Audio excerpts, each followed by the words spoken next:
He's at the Temple Mount. He walks out the eastern gate. He turns 90 degrees to the north, and he walks here to the pools of Bethesda, because this is where the sick and the lame were always gathered. And he sees a blind man, and Jesus sees him, and he heals many blind men. Each time he uses a different technique. Here, he spits on the ground, makes a little paste with his spittle, and he anoints the man's eyes. And then he says, go wash in the pool of Siloam. Now, you're going to see the pool of Siloam. I want you to remember, this is where he told the blind man, go wash in the pool of Siloam. Now, you look down there, that's the two biggest bodies of water anywhere near the Temple Mount, here at this location. Why didn't he just have him wash them off here?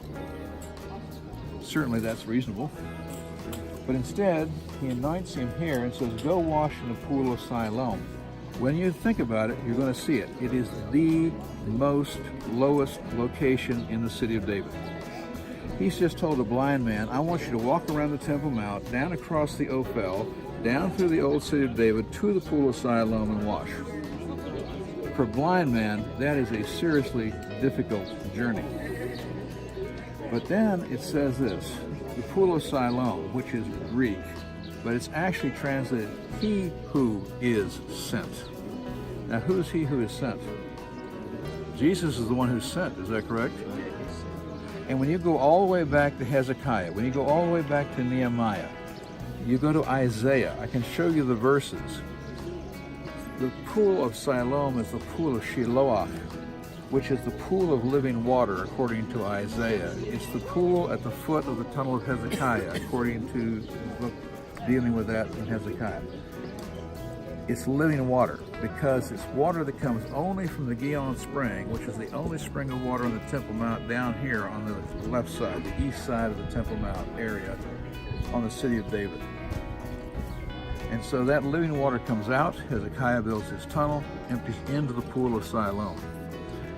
The blind man doesn't wash his eyes here, he is sent to wash his eyes there, in the pool of he who is sent.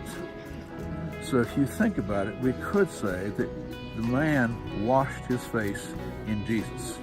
Yeah, amen. And when it says that he came back seen, it's a double entendre. He did come back seen in the physical, but he also came back seen in the spiritual, right? And so think about this place in more than one way, okay?